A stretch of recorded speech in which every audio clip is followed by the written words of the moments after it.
Hey record nerds, check out the next level audiophile furniture at sidetrackedworkshop.com. Sidetracked Workshop makes beautiful record furniture. I personally have a Sidetracked Workshop double sidekick in my house, and it's not only gorgeous, but incredibly practical. Check them out for yourself at sidetrackedworkshop.com. Don't keep your records in crates, and don't trust that feeble IKEA furniture. Give your vinyl the respect it deserves with furniture from sidetrackedworkshop.com. And now, on with the show. Welcome to The Vinyl Guide, the podcast for record collectors and music nerds. Here's your host, the biggest record nerd of them all, Nate Goyer. Well, hey everyone, it's Nate. Welcome to episode 496 of The Vinyl Guide, the podcast for record collectors and music nerds. And I'm here huddled in my Airbnb in San Francisco, right around the Haight-Ashbury district. Lots of musical history here. I'm about a block from the Grateful Dead house and where Janis Joplin lived. Lots of great bars and food and taco places. And, of course, great record shops. I've spent the last few days going to the various record shops in San Francisco and Oakland and Berkeley. I do want to call out some of the great shops. Groove Merchant, Originals Vinyl, Stranded, Hercules, 1, 2, 3, 4 Records, Moving Records, and Econo Jam. And, of course, Amoeba is in there. Maybe a couple I've forgotten. Apologies for that. I've found some great records. I put them on my Instagram if you want to give it a look-see. And in a day or two, I'll be heading to the Austin Record Convention. So if you are in or around the Austin Record Fair, you may see me roaming the aisles. My little mop top running around, digging through crates. If you do, please tap me on the shoulder and say hi. I love to connect in person, and I get so few opportunities these days. So I hope to see you guys in Austin, whichever of you are going, and along the way. And that should be fun. And of course, speaking of fun, today I'm going to share a conversation with Damian Kulash of the band OK Go. Now, you probably know OK Go best from their highly ambitious and very tightly choreographed videos, starting with that very famous treadmill video, which shot them to prominence. But they now have a dozen or so other videos that are mind-blowing, huge in size and ambition. Even to current day, their latest video, Love, with all the robotics and mirrors. They also have a video, A Stone Only Rolls Downhill, which was made with 64 iPhones. Very wild, very wonderful. Someday, if you got a little time, drop into the OK Go YouTube rabbit hole. It's an amazing few hours, endless amazement there. But aside from their videos, they also make some pretty great music too. Very detailed concepts. They have a new album, And the Adjacent Possible, and we dip into that concept today. Some pretty incredible album packaging, which again, we speak with Damian about here in the podcast. We also go further back. Damian got his start running a record label with an investment from none other than Ian MacKaye of Dischord Records, a story which we hear about today. Damian also discusses their creative process, their philosophies, the pressure, the tense atmospheres of their video sets, and of course, the OK Go vinyl records, many of which are quite scarce and collectible these days. And before I forget, I should also say we have a video of this interview on YouTube as well. OK Go has a large visual focus, so I thought it's only appropriate to share this podcast on YouTube as well. Just Google us up and you'll be able to find it. And finally, before we get into the interview, I want to ask that you make sure you are following the Vinyl Guide podcast in your podcast app. If you do, you will have access to our entire back catalog of podcasts, including our upcoming 500th episode, which is pretty unreal. I can't wait to share it. And you can find out and listen to it first by following us in your podcast app, and even earlier by becoming a Patreon supporter. Patreon.com/vinylguide. That's where you get the commercial-free and high-resolution and often extended versions of our podcast. That's patreon.com/vinylguide. Meet us over there and help support the show.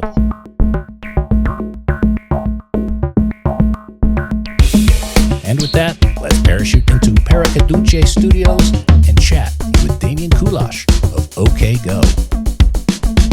All right. We are on. Ladies and gentlemen, we are live with Mr. Damian Kulash of OK Go, who is making himself a decaf as we speak. Yeah, can you hear this? Is the sound killing you? It's fine. It's fine. That's fine. You're probably just making people Jones for caffeine. That's all. Yeah. The new album, And the Adjacent Possible, it's available now. It's streamable, and there is white vinyl copies available at okgo.net. Now, Damian, on the show, we talk about records and collectibles and things like that. And in the whole universe of OK Go, I would imagine physical media is part of it, but it's probably a bit of a blip on the radar. Is that fair characterization? Yeah. I mean, I think every band leaves a trail of stuff, like we've had lunch boxes, we've had fans make us the craziest things, and then sometimes try to reproduce those. But yes, we are a band that is mostly known for our videos, and those, of course, mostly live in the ether of the internet.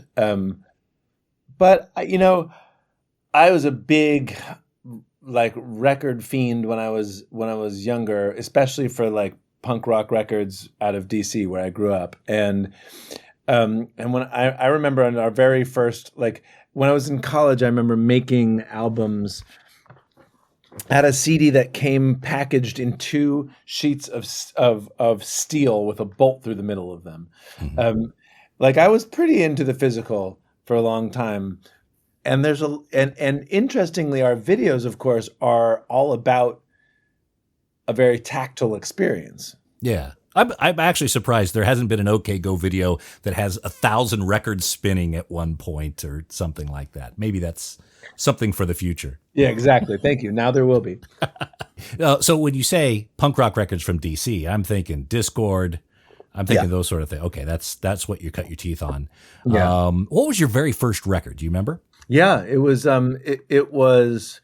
Rockit by Herbie Hancock. Ooh, okay. Well, speaking of innovative videos. Yeah, seriously. Yeah. But I didn't have cable because I grew up in Washington D.C. and the infrastructure for cable was sort of new when I was a kid, and DC was incredibly behind the times. It was just very poorly run from a governmental level, so nobody could have cable. You'd think that of all people, I would have I'd be was reared on videos, but I didn't really see them at all until I was much older. Oh, okay. All right. So you got your hands on this Herbie Hancock record somehow. Right. Because I was a summer camp. I must have been 6 or 7. It was a day camp. I remember riding the bus, and a kid with a boombox over his shoulder, like the cliche, was listening to that. And it changed my brain. It scratched an itch in my brain that I did not know I had. And I went home to my parents and I was like, Dad, you know the song? Ba, ba, ba, ba, ba, ba, ba, ba, ba. And he was like, no. but I'll take you to Tower Records and you can sing it to the man. So I sang it to the clerk at Tower Records, and he was like, yeah, that's Herbie Hancock. And I because of all the scratching in it, I took it home to my record player and I tried to learn how to scratch, but I didn't realize, I knew you were supposed to do this. I didn't know you did that to the vinyl. I thought you did that to the needle. Oh. It was really, really bad situation. So the first copy was unlistenable within a few days, but I got another one. The 45. Did you get the whole album? Future yeah. Show. Okay. All right. Okay. I mean, I now have the full length vinyl, but yeah, it was just the 45 at first. And we played with Herbie Hancock. We actually played at Barack Obama's 50th birthday party with Herbie Hancock, and I got to tell him that story backstage. I was like, if it weren't for you, I would not be a musician. And he was very touched. The video, to me, it creeped me out. I was kind of concerned about what I saw in that video. It's so funny that the song that brings me into the universe is one that most people remember for a video, and all I remember is the song. Now, how did you get from Herbie Hancock to Dischord?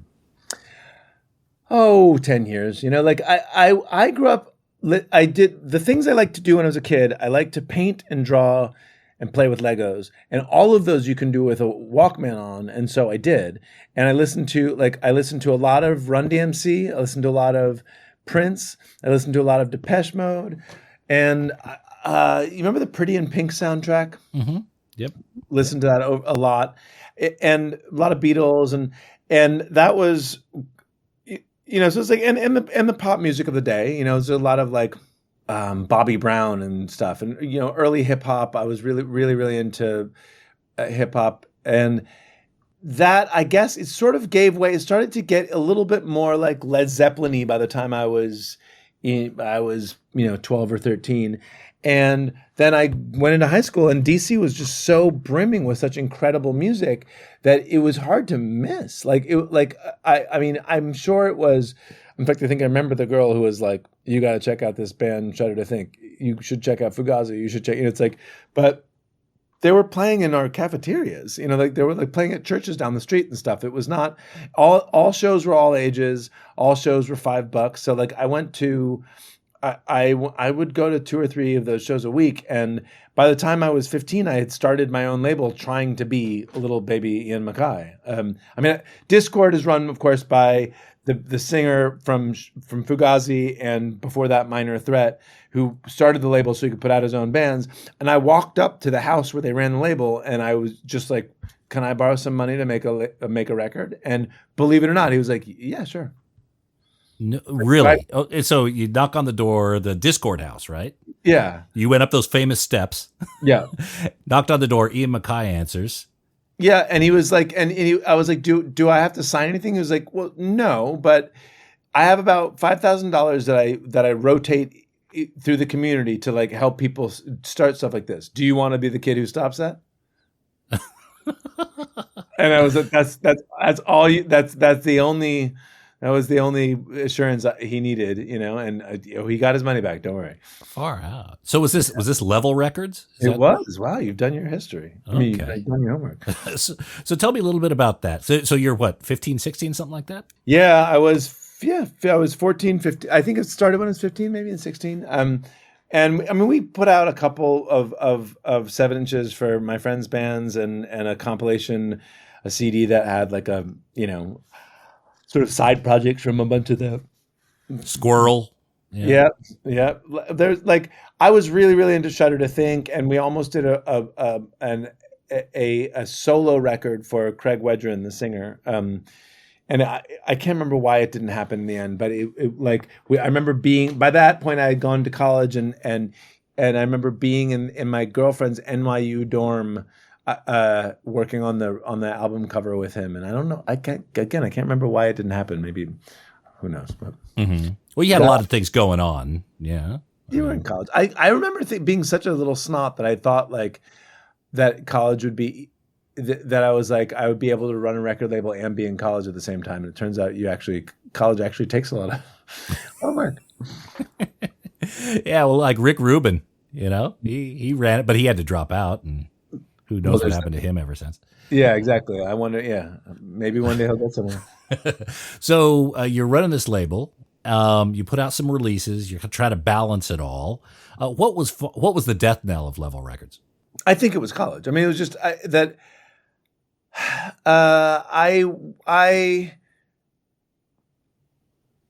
what's the right way to say this? I think that my interest in there's my interest in music as a listener in the headphones as a kid, right? Like just like listening to Purple Rain. No part of that was I going like, I wonder how he did that. It was space music. It was, it could have been played by humans, or it could have been made by computers. I don't know. It was just awesome sounds, but nothing in there was like, you too could do this, right? It was because it was so virtuosic and so otherworldly, and something about Fugazi and Pixies in particular, I was like, oh, like this is, I can hear how broken this is. It's no part of this is like virtuosic. What it is full of emotion. Like it was speaking right to my young soul, and that started like kind of bifurcated my interest in music into like the expressive quality of it and the social component of it, that like DC as like my entire social world was hanging out at shows with the other punk rockers. And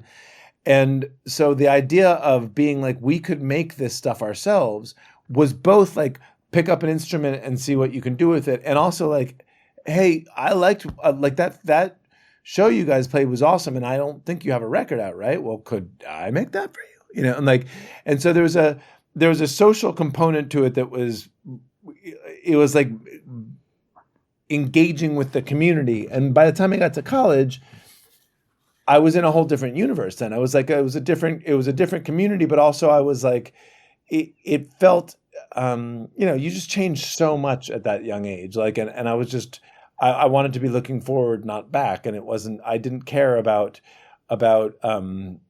building a thing, like a label. Who cares? But I also guess there's a component of, let's get this pressed. Let's make the design. There's the manufacturing bit, which can really turn people off. Was that also something you were confronted with? Yeah, I kind of, there's a label in DC that did the coolest thing. They're called Simple Machines, and they released, I think it was $1.50. You could get the record making guide, and it was like a 6-page pamphlet, but it was like, here's the things you need to know to make a record. Here's the budget. Like, it will cost you this much to get it mastered for vinyl. And there are 3 mastering plants still working in the States, and you'll have to wait this many weeks for it to get done. The smallest run you can reasonably do is 500, and that'll cost you $750 or whatever it was. It was sort of like, it just made the entire business so easy and understandable. It's like, just not stuff that as a kid, but it's all, but the phone number's right there. So I just called the phone numbers and did the thing. But it was like such a brilliant way to spread that DIY like knowledge through the punk community, was just to be like, yeah, for $1, you here's my Rolodex, it was awesome. I'm struggling to think of even like a website right now that would do that, which it's so obvious. People can need that. It'd be so useful. Right. Exactly. And, it was. I also like I have always been not good at recognizing the reasonable boundaries of my art form. Like I don't want, like the record cover was a fun, like getting to design a record cover was just as fun of a sort of like a creative challenge as writing a song. I mean, at least that's what I felt when I was 15. Like, I have become much clearer I think a lot about the way art connects with people. And I think a lot about the way that the things I make may or may not move through the world. And I didn't have as much experience or perspective on that when I was 15, but like, I just wanted to make stuff, mm-hmm. and I still just want to make stuff. It is now clear to me like how different it is to engage with a film than it is to engage with a song, and even how different it is to engage with the song and its video than the song. But all of them, the reason I wind up with my finger in all these pots is sort of that, like, all of them sound awesome to make. Like, I just like that. Wouldn't it be so fun if we could make X, Y, and Z, and then I want to make. So I watched the TED Talk about how you make the videos, which we won't repeat it here. I'd refer people to watch that, because it's really interesting on how the band creates, how they get the ideas. You can also see my high school bedroom in that. I believe there's a photo of my. There's a couple. Very. You'll probably see a bunch of Dischord bands on that wall behind me.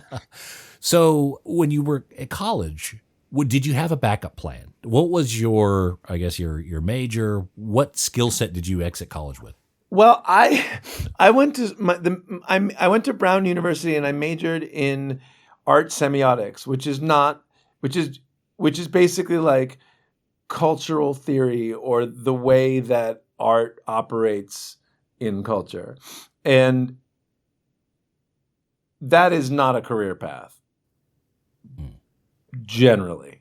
I mean, the only thing that comes directly out of that is being an academic. But what's weird is that it is basically what I wound up doing. It's like I did the sort of applied version of it, where I'm making stuff and watching how it moves through the culture. It was mostly what I learned in college was life. I mean, I really, really, really loved my college experience. I made wonderful, wonderful friends. I met some of the smartest, most inspired, most amazing people I've ever met. And so what I read in the books was interesting, but that was the least of it, and it was not, I did not go to school to get trained for a job. I went to school to grow the fuck up and become enamored with the world. And luckily those things did, at least in part, happen. I'm still not sure I've entirely grown up, but I was trying. And when I was always a pretty pragmatic dreamer, if that makes sense. Like, I'm very conscious of the probabilities, what I assume to be the probabilities of things around me. So like when I wanted to start a rock band, look, I'm not dumb. Being in a rock band is not gonna work. It doesn't work for most people, Lots and lots and lots of people want to be in a rock band and have that be their job. And it very, very, very rarely happens.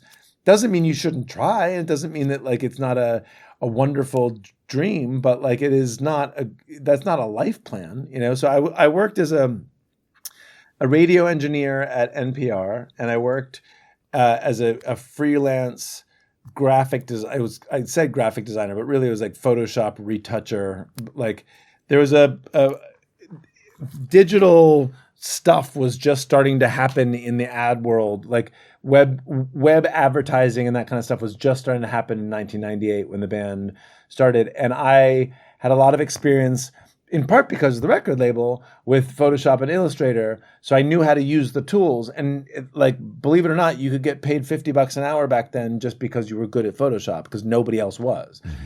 And so that basically put the band, that paycheck was what several of the band members lived on for a few years, because I was getting paid enough for all of us to tour. So like if the band had never taken off, I probably would have wound up, doing something like that. I was careful, but I also I'm too impulsive and driven by a very particular type of creative need I'm not a good person to have on your payroll. You know what I mean? Like I'm not I shouldn't work for the boss. I'm better working for myself. Right. Okay. Independent thinker. I'm like, I will work 26-hour days in pursuit of something I love and care about, but something that I'm told to do, man, I remember having to make animated GIFs of the Pillsbury Doughboy for like 3 straight weeks once, and I thought I was going to kill myself. And so you also have this band around 98, 99. This is the time where Napster was starting to creep up. It was, yeah. And were you attracted to that? Were you repelled by it? What were your opinions, at least at the time? I was kind of like, I was sort of indifferent to it. I don't know why. I just don't do a very good job of assessing like the business around what I'm doing and going like, this is smart or dumb. Like, look, I got into the music business right about the time it fully imploded, and then like even after we've like managed to stay afloat in that for some years. A few years ago, I made a film with my wife. I mean, like, what a time to get into the film business. Like, talk about implosion, right? Like, I can't think that way, really. Like, to me, in fact, the band's finances have almost always been like an exercise in the Roadrunner off the cliff, just keep on going. And like, if you go fast enough and hard enough, you tend to not fall. And, like we've managed to survive this long somehow. And, it feels like, I think I remember when all that file sharing was starting to become a big thing, and all I cared about was the stuff we were making.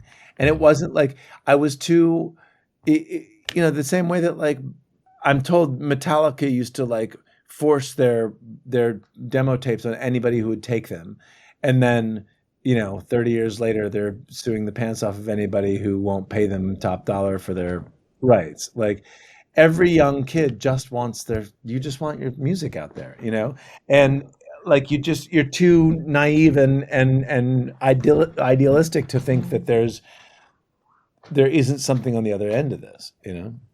It seems to me that you guys and bands like They Might Be Giants, a few others, have kind of mastered this gift economy. You do something because you love it, and kind of damn the torpedo, get it out there, and you find these communities that attract themselves to it, like magnets, right? And that's how you've. It seems to me that's how it's really kind of built around OK Go for the last few decades. Is that a fair assessment? Yeah, I think so. I mean, I hope so. If you're, I know, I mean, I speak in the negative so often. I'm gonna try not to do that right now, but like the making of the thing is the only reason to be doing this. Like there's no, it would be a terrible idea to be like, I'm gonna try to go make music to become rich, like that's just bad logic, or I'm gonna like chart out a career that will work. There's everybody who has a career owes it to their incredible hard work and their incredible luck and their incredible talent and their everything. It's like there's but not, you can't predict whether or not the fickle world is going to, what they're going to think about your thing. But, rather you can. The one time you can know what the fickle world will think about your thing is if you are chasing what is supposed to work, you will fail. Yeah. And like, but if you make the thing that only you can make, or the thing that like really inspires you, yes, 9 times out of 10 or more, it will still float off into oblivion and no one will ever see it or hear it or care about it, because that's just the world. But like every once in a while, the world, it lines up and wow, the shit happens. Like, but you can't make that happen and you can't bank on that happening. You have to be the type of person who wants to make it regardless of whether or not the people are listening, and then maybe you'll get lucky, That takes incredible tenacity and I don't know, maturity and foolishness and everything in there. Look, I think I know a little bit about it, where I'm coming from, because with the podcast, no one's getting rich off podcasts, but I do it every week. I show up because that's what I like to do. And good things happen if I'm just routine and I just focus and I try to get better. And that seems to me the recipe for not riches, but happiness. And like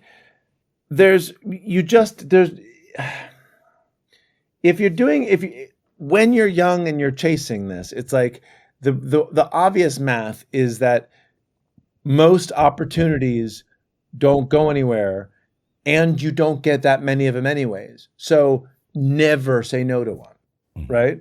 Like if you get the chance to play a show, play the show, and don't treat it like, hey, maybe something will happen. Like that better be the best fucking show you could ever play. Like if you're not sure you're awesome up there, then what do you think the people in the audience who've never heard the song before feel about? Like the opening band is the worst position to be in, because they're there they know the headliner, they like the headliner, and either you sound nothing like the headliner, so why are you wasting their time? Or you sound too much like the headliner, so why are you wasting their time, right? There's no, like, it's a terrible position to be in. So if you're going to play there, like it, and that's the only spot you're going to get when you're starting out, then be awesome. Mm-hmm. And it is like, I mean, that's so obvious, but there's so many people who can't both be self-critical and be dreamers at the same time. Like you to get up there in the first place, you have to be a delusional dreamer, but to do it well, you have to be incredibly self-critical and be like, is this good enough? Can I make this better? And that's just a fairly small Venn diagram of people, I think. So in the work of OK Go, there's the videos, which are obviously a large part of the story.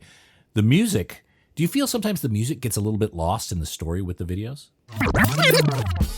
Hey there, audiophiles. If you're seeking stylish furniture to showcase your stereo and record collection, well, look no further than SidetrackedWorkshop.com. Sidetracked Workshop designs extraordinarily elegant record cabinets and consoles that add sophistication and panache to your music hobby. Handcrafted in the good old USA in the vinyl-loving city of Portland, Oregon, Sidetracked Workshop's designs are a music lover's dream. Made with real walnut veneered wood and brass accents, these gorgeous designs add class and taste to the record room and ship fully assembled and ready to enjoy. Just check out the designs for yourself at SidetrackedWorkshop.com. Look, you spend thousands of dollars on records.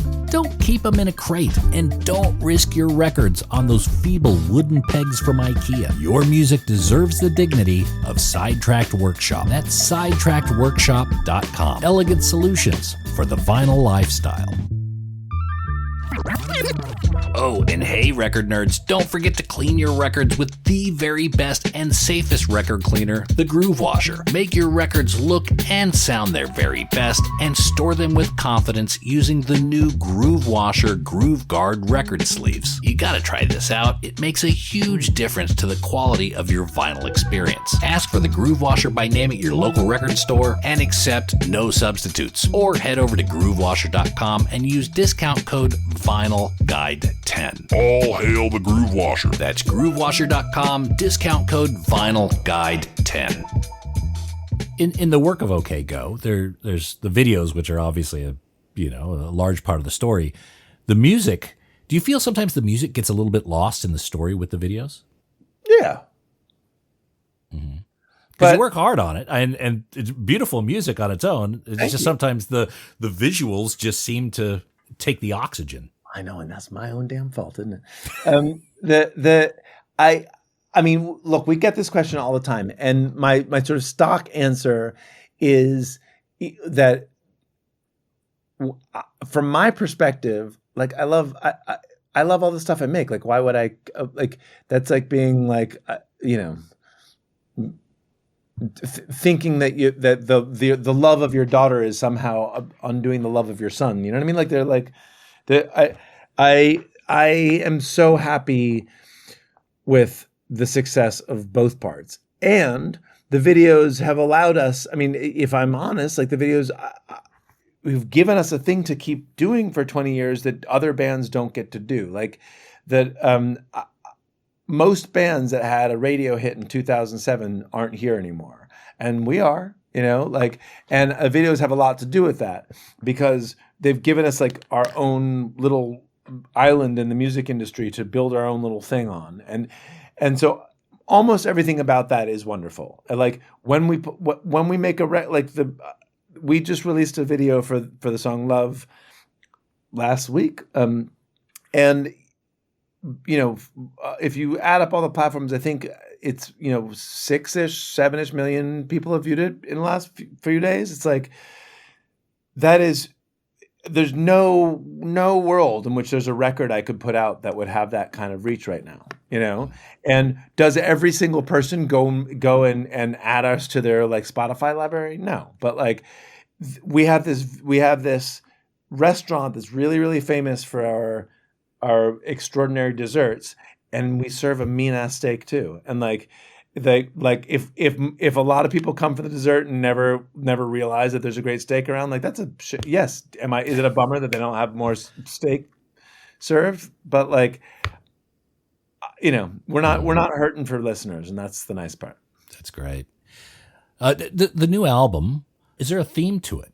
Is there a concept or a through line? Yes. The album title is And the Adjacent Possible, which is about, The Adjacent Possible is a concept first coined by Stuart Kaufman, who is a evolutionary biologist, who is talking about the ways systems evolve, that the set of all things in the system the combinations between those things describes or sort of opens up possible universes that could be or that could now happen, right? The adjacent possible. And like an example, like when jazz bands started having really loud horns, and sorry, rather I should say, when the electric guitar was invented so that the guitarist could be heard over those horns, you also open up the adjacent possible of Jimi Hendrix and feedback. But that's not what it's you're not, no one's going, let's see if we can make Jimi Hendrix happen or Muddy Waters, like straight out of the gate. They're just solving one problem, but that solution offers a whole new world of other possibilities. And ant colonies are a great example of this, that like each individual ant has, a minuscule brain that can do very, very few things, and all it's doing is following one particular pheromone, right? But collectively, that the ways that those things add up, they make incredibly complex and sophisticated behaviors, right? That like, ant colonies can solve problems that humans can't. I mean, it's amazing. To me, that's how music works. That, I mean, you see the studio I'm in here, right? This is like my guitars are over here, my keyboards over there, and like what I do is I play with these things, trying to get them to do something. Like they're making sound waves, and like you put this chord with that chord and whatever, it's just sound waves. Every once in a while, this chord follows that chord, and I am overwhelmed with sadness and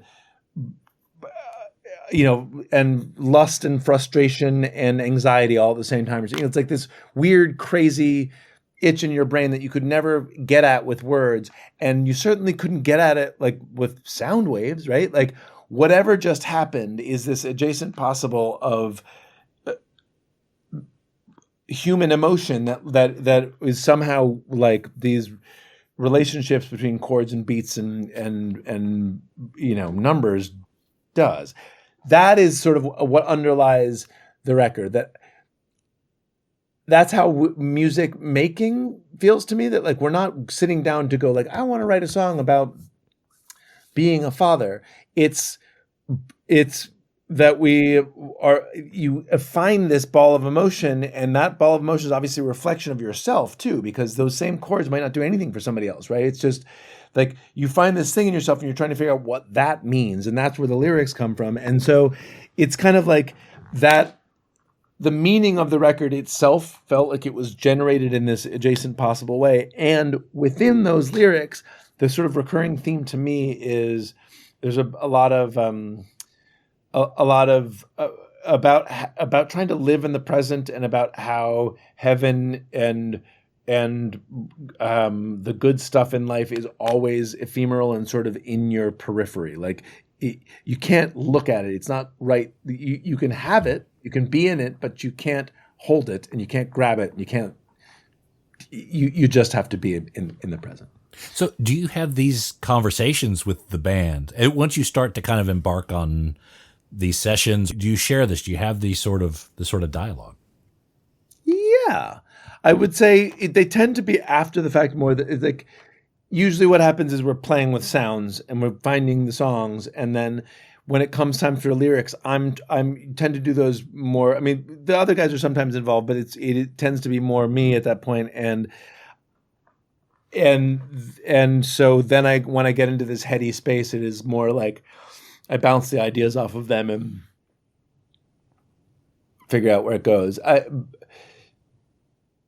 lot of it comes at the end of the process, going like, "What does all this stuff do together? Like, what is this?" And especially for a band, like we're kind of a mixtape band. Like we don't sound. It's not like as much as I admire the Strokes, we've never been like, and I envy the Strokes. That like you hear a song off a Strokes record, and like Strokes, like you immediately know there's like such a specific sound to it that is them. Whereas like maybe other people feel that way about us, but to me it's like our new album has a song that could have been a Phil Spector 1965 song, and another one that could be, David Bowie and Nile Rodgers 1982. There's like, it's not a formula. There's not a formula that is an okay go sound. No, and they're not, and it feels like we kind of wear our influences on our sleeve, and they're very. It might be old soul, and it might be 80s or 90s punk. I mean, it's like it doesn't. So pulling it together at the end is sort of like what. Okay, what is the through line to all this? And then I say the heady bullshit that I just did. Okay, so it's floating around there, it's bouncing in there somewhere. You've had some epiphanies, and then you do the work, and you're like, okay, I kind of see this. You learn about yourself in the process. Yeah, I like I think a lot about that process. Like, it's like, let me comment from a different angle. Like, when the treadmill video happened in 2006 or 7 or whatever it was, it was like a ridiculous thing to make for a small group of our nerdiest fans.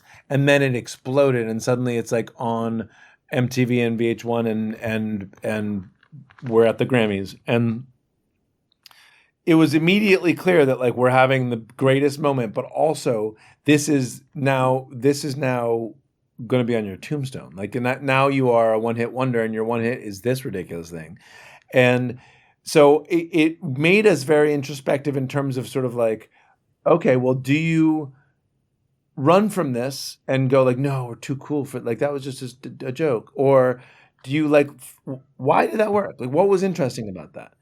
Like, is there anything more than just a piss take and sort of making fun of yourself and doing a ridiculous thing? Like, because I think there are actually a lot of things about it. It's like seeing people commit to something just for the sake of joy, right?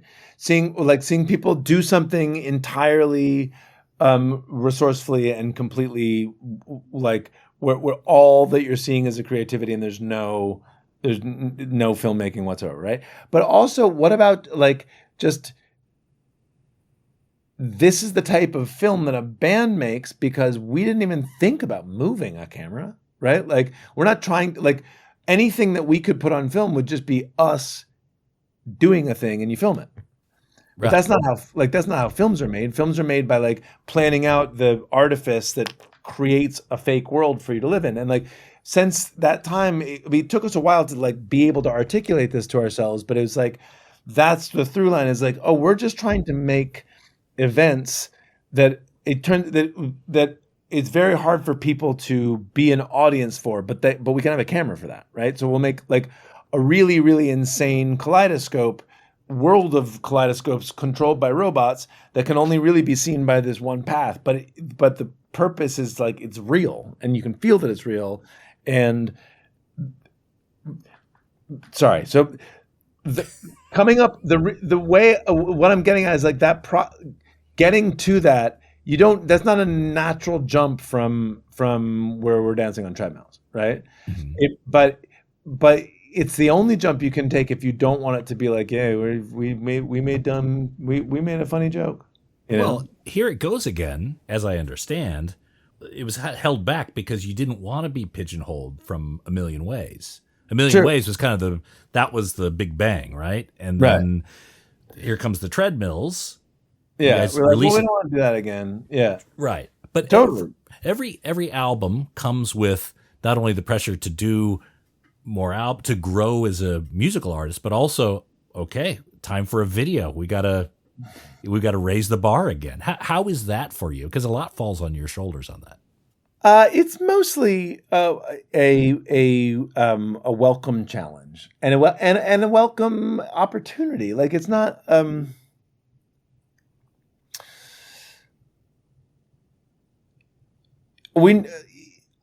I don't know any songwriters who are like, I need to make a song better than the song on my last album. It's just, I want to make an awesome song, and you're changing, and what you think is awesome changes, and what feels challenging and exciting and just out of reach changes. And that might be a little bit more obvious when we're talking about these like highly technical filmmaking things, where it's like, the logistics get more and more challenging every time. But I'd say that like the thing I'm most excited about with our most recent album and the videos attached to it is that they're really emotional. Like the treadmill video was great and fun and matched the buoyant and boisterous energy of that song. But we have a lot of songs that don't match that energy, and yet like we still love that style of spectacle, and we love that style of making something. But I'm really happy that with our newest video, we were able to I think it actually tugs at your heartstrings too, and in a way that's important with that song. Because I see like the robots actually kind of swaying. They're not just making these servo motor moves right angles, but they're at one point kind of swaying. So it's almost like backup dancers. Yeah. In some regard. Now, and that's a video that can only be made with robots, and probably in, the last couple of years.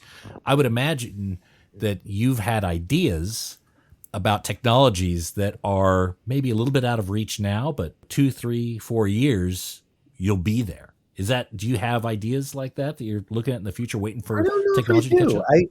It does seem like I should, but I don't know if I do. Right now, I'm feeling almost the opposite pressure, which is that every time technology makes more and more things possible and more of them accessible to more people, it also makes makes it so that there are fewer truly special things. That when I gotta think a good way to say this, that as you democratize the making of stuff such that anybody can make a passable rock song, it makes the truly great rock songs stand out, but it also makes all rock songs just rock songs, right? No, I didn't say that right. Let me put it this way: it must have been unbelievable to go flying through the stars in film in 1979 or 1982, whenever the first time we started. You saw in Star Wars, right? That's 78, 79. There's probably a few films before that did it, but that must have been unbelievable. Now we've done that so many times that it's not even. It's just. It's all it's saying to you is you're watching sci-fi now. There's no emotional impact to that anymore. It's not when OK Go goes and gets in a zero gravity plane. It's way jankier and way less exciting, and we're not flying through the stars, but it's real, right? And so it's still full of wonder because whoa, and as AI makes it such that everything is gettable with a button, there's just way fewer opportunities to have that. Whoa, my God, this is the real thing, and so I'm not really begging for technology to come along and make it easier for us to make things. I kind of like it when it's hard. Right. Okay. How important is it that it's a one shot? It's just important that that the people on the other side of the screen feel something, and that's the quickest way we know to make something to make something understandably and sensibly, viscerally real. That it wasn't cobbled together by a filmmaker. It was an actual event that you could experience. And there are plenty of filmmakers who cobble together things that are incredibly full of emotion. Don't get me wrong. But for us, it's we're trying to connect directly between us in the room and the people watching it. We just want that connection, and the single take thing makes that it's just a good shorthand for that, but it's not the only way, Yeah, I watch them, and I'm kind of on the edge of the seat. I'm nervous for you guys. I'm like, oh no, what if he dropped that, or what happens? That's. And I usually do. We just do another take. You gotta have some takes where everything goes perfect, and then in the last 20 seconds, something. Yeah. Yeah. They're delightfully overwhelming. So now the records that OK Go makes, a lot of them, the physical, vinyl, there's very few out there. I don't know if you're aware, but in the secondary market, OK Go records are quite costly. Were you aware of that? No, I'm not aware of that. I mean, I know we have made an effort to get them repressed. Some of them are, there's a couple of them that are still owned by Universal, so we have to nudge. But we did a box set a couple years ago of all of them to make sure that they're at least all out there. But that wasn't enough, I don't think. We will do it again. I mean, this most recent one I'm really excited about because we did a really elaborate, really insane packaging for it. Like it has a pop-up sphere that jumps out of the middle of it. Okay. Yeah, it's really it's when you open it, it's like we had a custom designed gatefold sleeve that we worked with our friends at. There's a company called Love Pop who make pop-up cards, but this is the first time they've ever done something large like this, and it and the sphere, it's a slice form double sphere that opens up over a reflective surface so that you can see the full. It's like a half sphere, but the rest of it reflects. So it is sort of the embodiment of the idea of this adjacent possible, and I love it so much. I'm so happy with it. I would imagine that in the physical media, you guys have some Easter eggs, some hidden things, perhaps things that haven't been found yet. I'm not asking you to reveal anything, but are there things like that? Are you guys thinking on those levels and employing those tactics? Here's one. This is not secret, but I don't know how often we weren't allowed to talk about it for a long time. When we released our second album, we were that, like you said, that's when Napster was at its height, and EMI, Capitol Records then, decided that we were the type of band that gets quote unquote stolen by college students. So they were going to put on our CDs a type of digital rights management software that would stop it from being, you couldn't put it on your iPod. This is before iPhones, but it was the height of the iPod era, so that the only way that young people listened to music was through iPods for the most part. And so they were saying, like, the way we'll deal with this is to make sure that your fans can't listen to your music, at least the ones who buy it properly. And we're like, they won't be able to put it on an iPod. And we're like, well, that not, like, we understand we want an income from our music too, but if you're telling people who bought the album that they can't put it on their iPod, like, then they won't buy the album. Like, that's just crazy. And so we had a long protracted fight with them, and they wouldn't budge. And so what we did was we added a secret track. What is that? What those are called? The hidden track at the end of the album. Mm-hmm. That was, I think it was 31 minutes and 17 seconds. It was a very exact length. Is it 9,027 kilometer? Okay. Exactly. It was the exact length that we calculated it would take to eat every last bite on the CD. So there was literally no room left for software.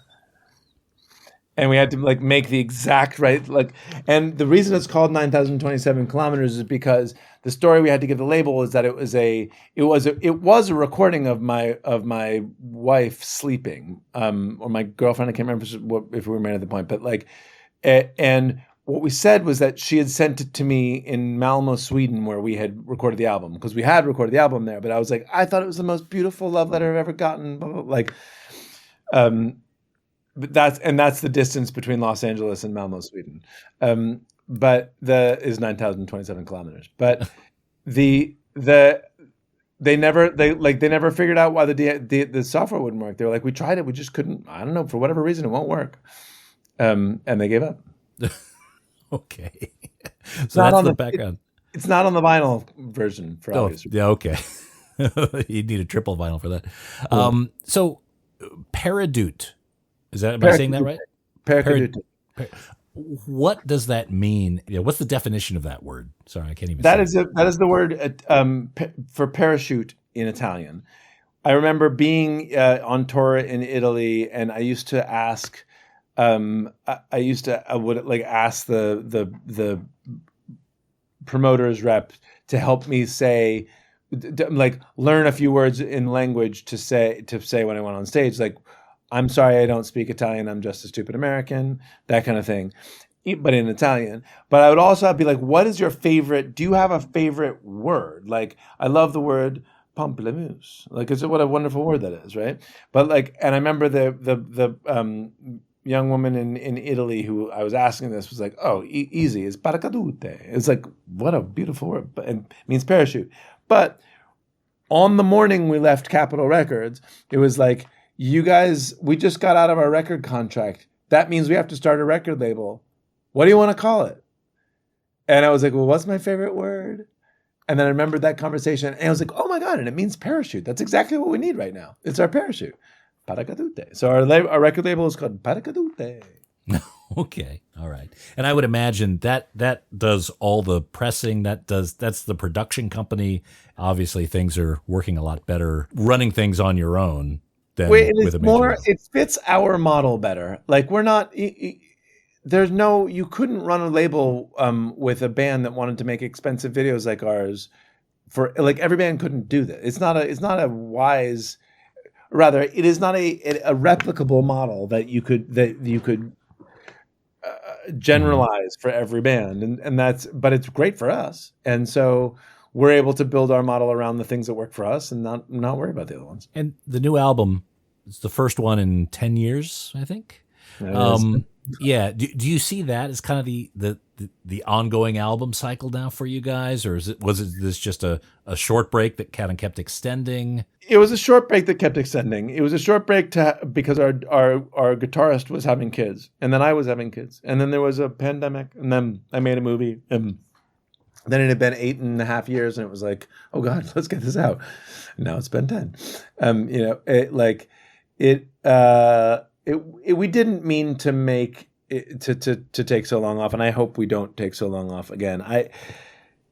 If we were good at, like, if we did this if we ran a business the right way, we wouldn't be us in the first place, you know. But it would be nice if we could make records more frequently than once every decade.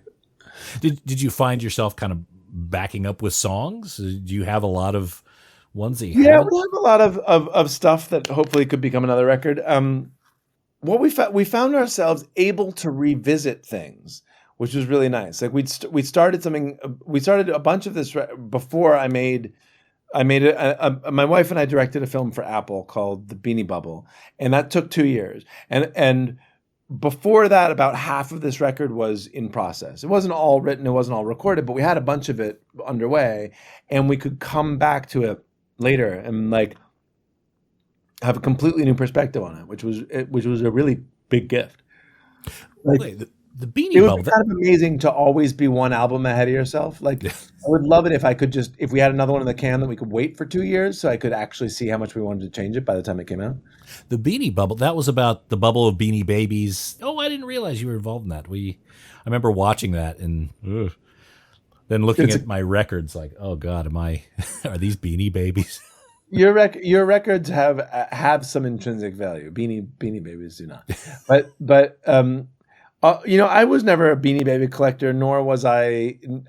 I have nothing against them. I have nothing for them. It was more that the story of how insane it is that like basically the invention of eBay basically started Beanie Babies, because something that was a small, a $5 buy-in with false scarcity was going to suddenly become the biggest thing in the world, and it did. Like, took over America, and people went crazy for this thing, and of course it all just came crumbling down.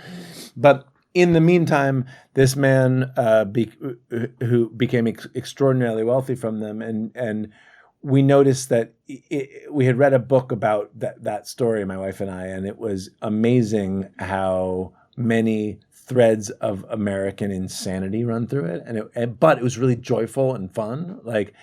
And he treated some women in his life very, very poorly, and so we wrote it from their perspective. And it's really it was a really weird and it's a very fragmented movie. It jumps around in time a lot, and I'm very proud of it. It's a really fun project. It's a great movie. No, I remember my wife and I watching that and having a good time. So I didn't realize it was something you were doing. See, my research is flawed. No, your research is just on our music. That is a wonderful It is. thing. It is a weird thing to be. I actually thought that the bleed from being a video director into being a film director would be enough that these things would be easily connectable, and they're not really. It's a very different business, the film business. So I work as a film director, but it's a very different thing than being a rock band. Was it easier, especially compared to the videos you're used to making? No, it was not easier. It was you can run an OK Go video on adrenaline and ambition and enthusiasm. That you can do. You can build up to it for months and months and months, and then have one hell of a sprint of a 3-week shoot or something, or 2-day shoot after 3 weeks of prep.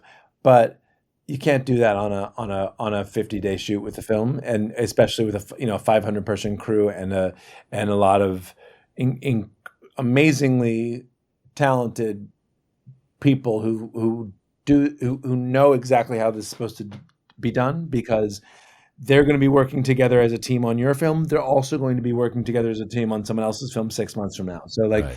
There's no reinventing the wheel. They are the wheel, So with an OK Go video, like something like the mirrors or the iPhones, like from concept to pretty much finishing up and doing that one shot, how long is that process typically? 3 to 6 months. Okay. All right. So when you're in the album cycle, okay, I think we're going to lead with this one, and then with this other one, you have them in parallel? That's part of why, the record we would have had the record out 6 months before, or maybe even 9 months before, but it was just we've never actually had a video out at the same time as we've always put out a record, and then 6 months later had our first video, just because they take so long. And we were well, this time if we've been gone for 9.5 years, might as well make it 10.5 and get some good videos in there, and we don't. We never think about the videos while we're recording, because it's hard enough to make a good song, Yeah. And by the time we get to once it's all in the can, then we can start thinking about videos. And this time we were just really lucky to be able to do it relatively quickly. Mm-hmm. Well, what are some of the ideas you've had for videos that may have proved to be, something that stopped, something that perhaps is too ambitious or aborted at some point? We just haven't done them yet. They're not we never had to quit. We just didn't get started.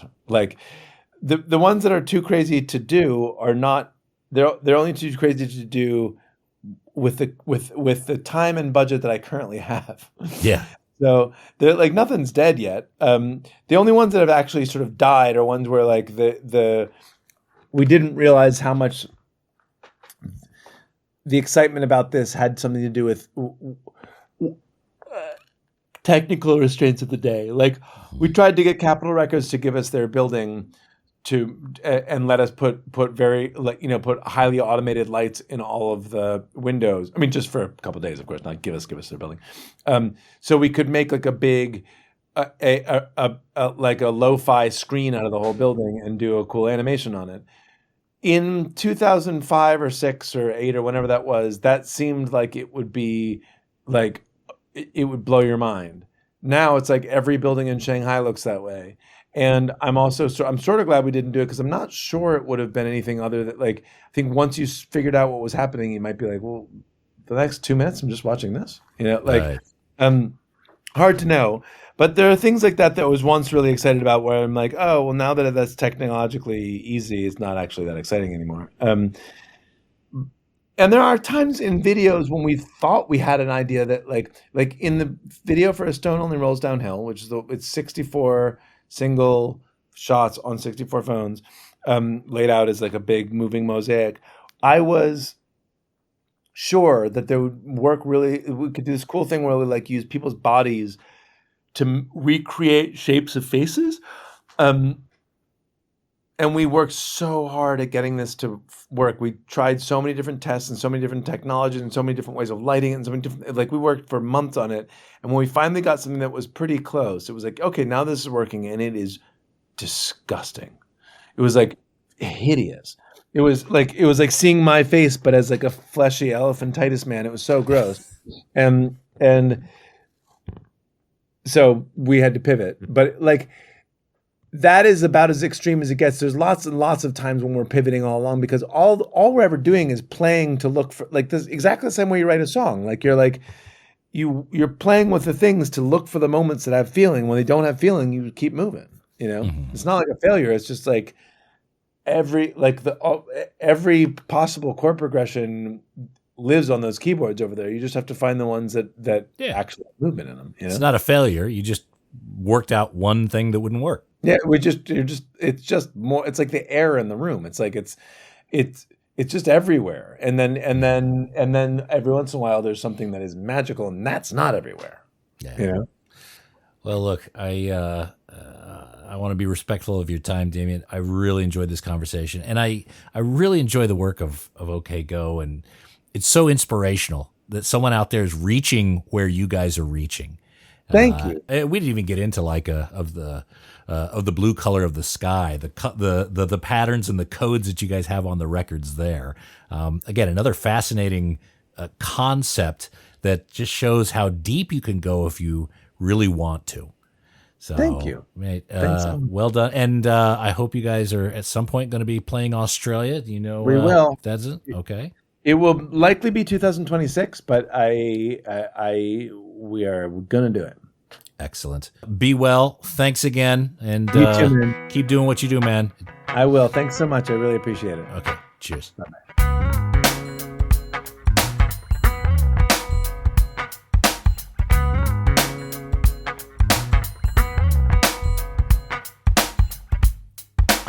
I really had fun with that conversation. I mean, I appreciate what OK Go does on so many different levels.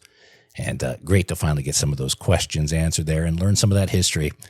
Just a reminder, we got a video version of this podcast available on YouTube. Just Google us up and find us there. And also make sure you're following the podcast so you're first in line to listen when it comes to episode number 500. That's coming right up. This is 496. Just a few more weeks and we'll be there. And that's it for this episode of The Vinyl Guide. Thank you so much for tuning in. Thanks to everyone who's leaving those positive reviews on Apple Podcasts and Spotify. If you haven't done so far, just head over there now. It only takes a few seconds. Give us 5 out of 5 stars. Say something nice. Make us blush. That is always appreciated. And we'll be back shortly with a brand new episode. So until we talk next time, get out there and buy some records, people. Cheers.